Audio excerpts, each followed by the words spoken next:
इन बातों के पश्चात यहोवा को यह वचन दर्शन में अब्राम के पास पहुंचा कि हे अब्राम, मत डर, तेरी ढाल और तेरा अत्यंत बड़ा फल मैं हूं। अब्राम ने कहा, हे प्रभु यहोवा, मैं तो निर्वंश हूं और मेरे घर का वारिस यह दमिश्क के एलीजेर होगा, सो तू मुझे क्या देगा? और अब्राम ने कहा, मुझे तो तूने वंश नहीं दिया, और क्या देखता हूँ कि मेरे घर में उत्पन्न हुआ एक जन मेरा वारिस होगा। तब यहोवा का यह वचन उसके पास पहुंचा कि यह तेरा वारिस न होगा, तेरा जो निज पुत्र होगा वही तेरा वारिस होगा। और उसने उसको बाहर ले जाके कहा, आकाश की ओर दृष्टि करके तारागण को गिन, क्या तू उनको गिन सकता है? फिर उसने उससे कहा, तेरा वंश ऐसा ही होगा। उसने यहोवा पर विश्वास किया, और यहोवा ने इस बात को उसके लेखे में धर्म गिना।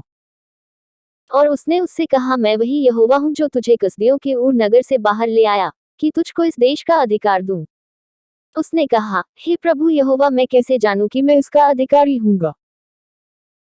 यहोवा ने उससे कहा, मेरे लिए 3 वर्ष की एक कलो, और 3 वर्ष की एक बकरी, और 3 वर्ष का एक मेढ़ा, और एक पिंडुक और कबूतर का एक बच्चा ले।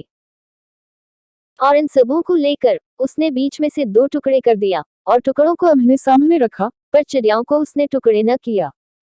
और जब मांसाहारी पक्षी लोथों पर झपटे, तब अब्राम ने उन्हें उड़ा दिया। जब सूर्य अस्त होने लगा, तब अब्राम को भारी नींद आई, और देखो, अत्यंत भय और अंधकार ने उसे छा लिया। तब यहोवा ने अब्राम से कहा, यह निश्चय जान कि तेरे वंश पराए देश में परदेशी होकर रहेंगे, और उसके देश के लोगों के दास हो जाएंगे, और वे उनको 400 वर्ष दुख देंगे। फिर जिस देश के वे दास होंगे उसको मैं दंड दूंगा, और उसके पश्चात वे बड़ा धन वहां से लेकर निकल आएंगे। तू तो अपने पितरों में कुशल के साथ मिल जाएगा, तुझे पूरे बुढ़ापे में मिट्टी दी जाएगी। पर वे 4थी पीढ़ी में यहाँ फिर आएंगे, क्योंकि अब तक एमोरियों का अधर्म पूरा नहीं हुआ।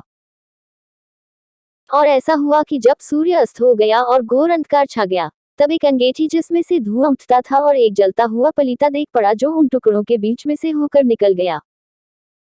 उसी दिन यहोवा ने अब्राम के साथ यह वाचा बांधी कि मिस्र के महान से लेकर परात नाम बड़े नद तक जितना देश है, अर्थात कैनियों, कनिज्जियों, कदकोनियों, हित्तियों, परिज्जियों, रपायों, एमोरियों, कनानियों, गिर्गाशियों और यबूसियों का देश मैंने तेरे वंश को दिया है।